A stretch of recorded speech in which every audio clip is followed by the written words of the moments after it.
Hello! Welcome to Ball 360 TV. In this channel, we upload videos about NBA. In this video, we will discuss the current team standings, December 1, 2024, and the games to be played tomorrow, December 2, 2024.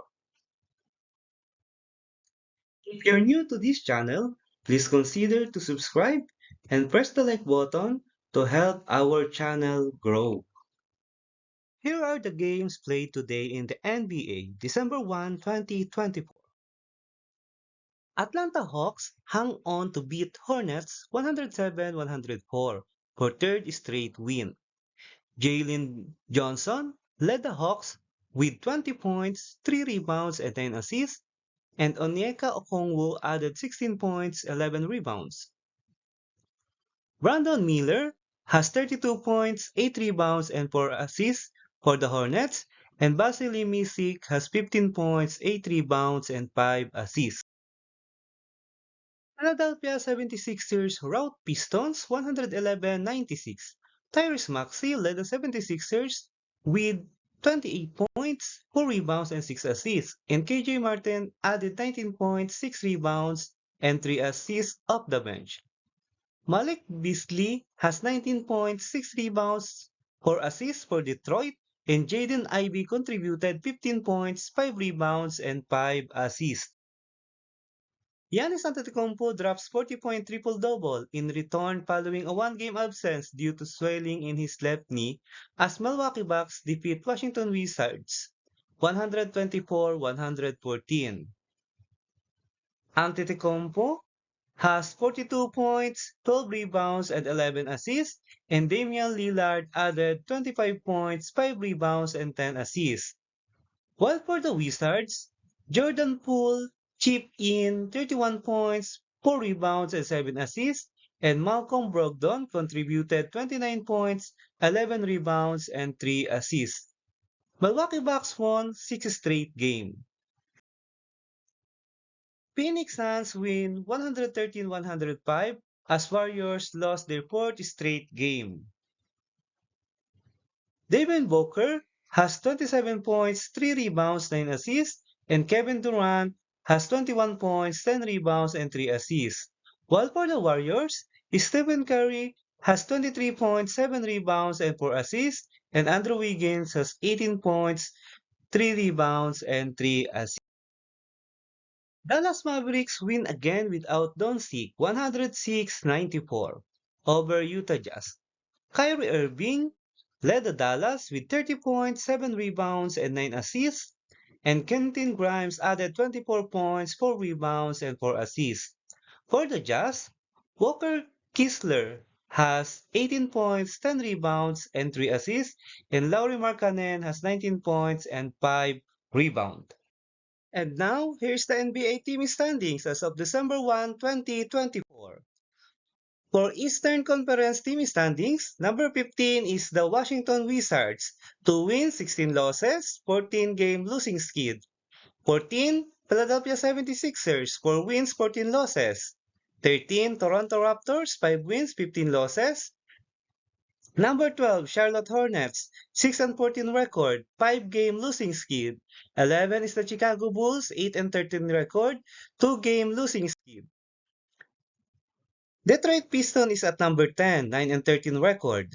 Number 9 is the Brooklyn Nets, 9-11 record. Number 8 is the Indiana Pacers, 9-11 record. 7 is the Atlanta Hawks, 10-11 record with 3-game winning streak. Milwaukee Bucks is at number 6, 10-9 record with 6-game winning streak. Number 5 is the Miami Heat, 9-8 record with 2-game winning streak. Number 4 is the New York Knicks, 11-8 record. Number 3 is the Orlando Magic, 14-7 record with 5-game winning streak. Number 2 is the Boston Celtics, 16-3 record with 7-game winning streak. And number 1 is the Cleveland Cavaliers, 17-3 record with 2-game losing skid. And here is the team standings for the Western Conference. Number 15 is the New Orleans Pelicans, 4-16 record, 7-game losing skid. 14, Utah Jazz, 4-15 record, 3-game losing skid. 13 is the Portland Trail Blazers, 8-12 record. 12, Sacramento Kings, 9-11 record. 11, Minnesota Timberwolves, 9-10 record. The number 10 team is the San Antonio Spurs, 10-9 record. Number 9, Los Angeles Clippers, 12-9 record. Number 8, Los Angeles Lakers, 11-8 record. Phoenix Suns is at number 7, 11-8 record.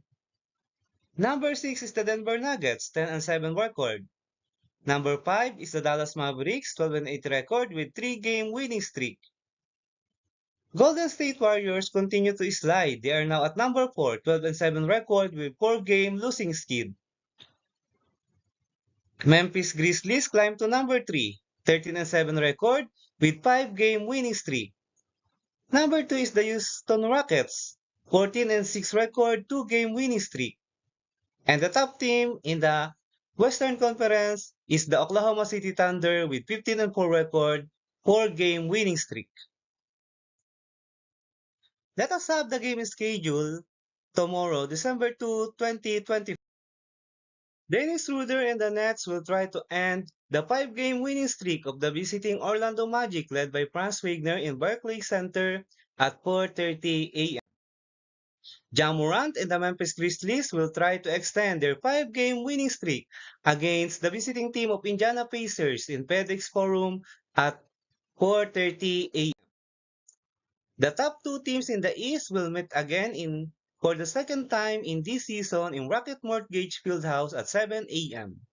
Will Cleveland Cavaliers, led by Donovan Mitchell, be able to bounce back against Jason Tatum and the Boston Celtics to even their head-to-head matchup this season? CJ McCollum and the New Orleans Pelicans will try to end their 7-game losing skid as they visit Madison Square Garden to play New York Knicks led by Karl-Anthony Towns at 7 a.m. The Miami Heat, led by Tyler Hero, will try to extend their 2-game winning streak against Scottie Barnes and the struggling Toronto Raptors in Scotiabank Arena at 7 a.m. The top 2 teams in the West will play each other in Toyota Center at 8 a.m. The Oklahoma City Thunder, led by Shai Gilgeous-Alexander, and the Houston Rockets, led by Alperen Sengun. Los Angeles Lakers, led by Anthony Davis, will try to score a win against the struggling Utah Jazz, led by John Collins in Delta Center at 9 a.m. Dallas Mavericks will bring their momentum in Moda Center as they play DeAndre Ayton and the Blazers at 10 a.m. Victor Wembanyama and the San Antonio Spurs will visit the struggling Sacramento Kings led by Domantas Sabonis in Golden One Center at 10 a.m. Nikola Jokic and the Denver Nuggets will try to gain back the momentum as they face James Harden and the Los Angeles Clippers in Intuit Dome at 11 a.m. If you like the video, consider to subscribe and leave a like to help this channel grow. Thank you so much, everyone.